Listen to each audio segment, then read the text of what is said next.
C'est l'occasion ce matin avec Efflam d'essayer, comme nous pouvons, de vous résumer ces chroniques que nous tenons depuis un an, sur toute cette réalité de notre foi bien enracinée dans notre diocèse, dans notre terre bretonne.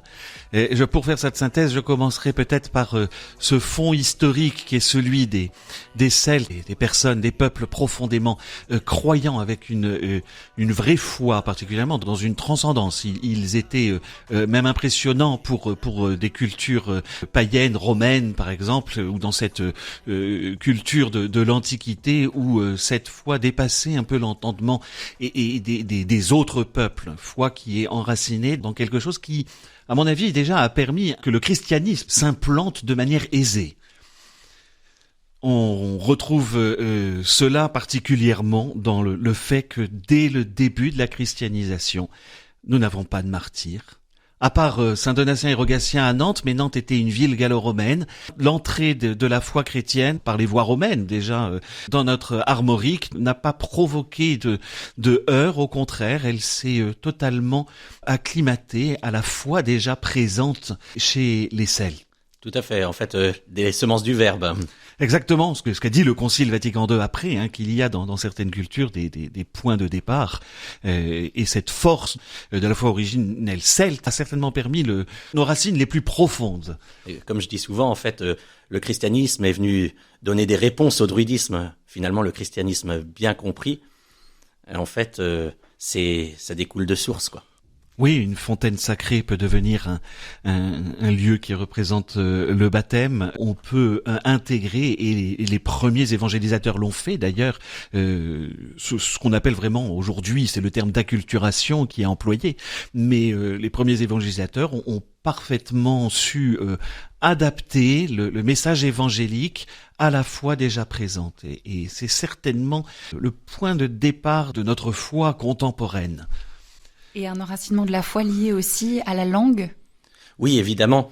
En fait, la langue, c'est pas seulement une expression, c'est pas simplement dire les choses dont on a besoin, etc. Ça implique quelque chose de plus profond de l'être tout entier, et y compris l'expression de la foi. Et donc, cette foi très enracinée, elle doit aussi beaucoup à cette langue qui dit beaucoup de la terre et du ciel. Et depuis très longtemps. Et effectivement, comment on a eu autant de missionnaires, etc. En fait, la langue y est pour beaucoup de choses. Les prêches n'ont pas été en français, ont été en breton et en vieux breton auparavant. Donc tout ça a été dit avec les mots d'autrefois et les mots d'aujourd'hui. Alors vous le disiez, Père Georges-Henri Pérez, dès le départ, l'évangélisation de la Bretagne s'est faite en douceur, et même plus tard dans l'histoire, personne n'a vraiment souhaité s'en prendre aux chrétiens ici. Et il y a la parenthèse, j'allais dire, de la Révolution française, qui est vraiment la seule parenthèse qui soit à l'intérieur de l'histoire.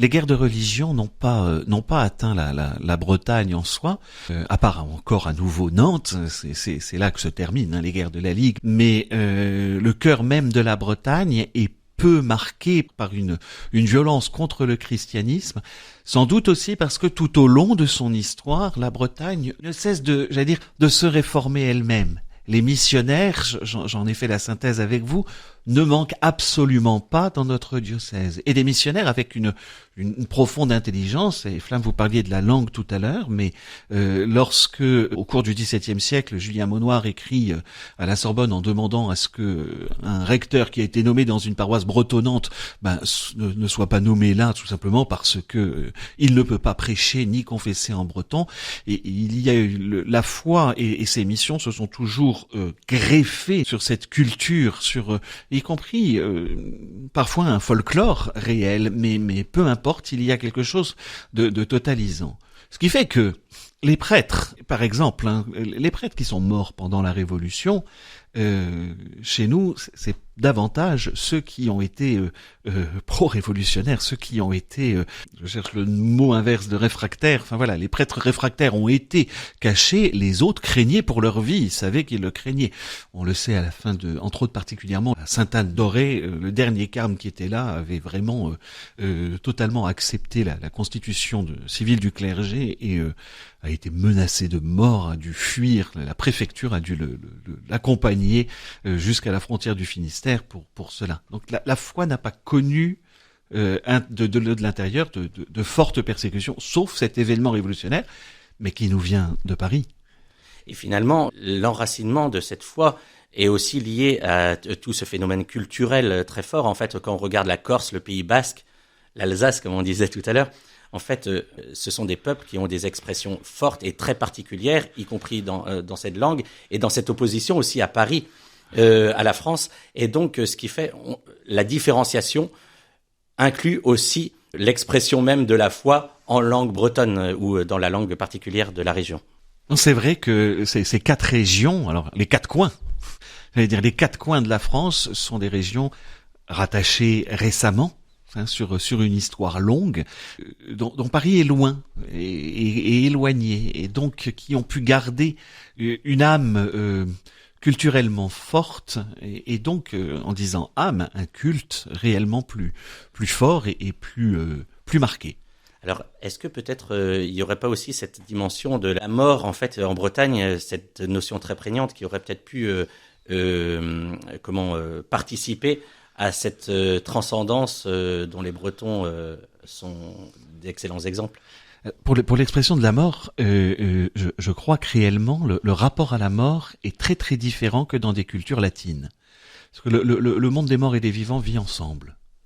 Je ne sais plus où j'ai entendu ça, en me racontant que dans certaines légendes, l'Ankou prenait le visage, mais du mort précédent du village. C'est-à-dire que ce lien entre le mort et le vivant, c'est pas effrayant du tout, c'est au contraire quelqu'un que je connais qui vient me chercher pour m'amener au royaume bienheureux dans la culture celte, ça sera le paradis, peut-être la case purgatoire dans la culture chrétienne.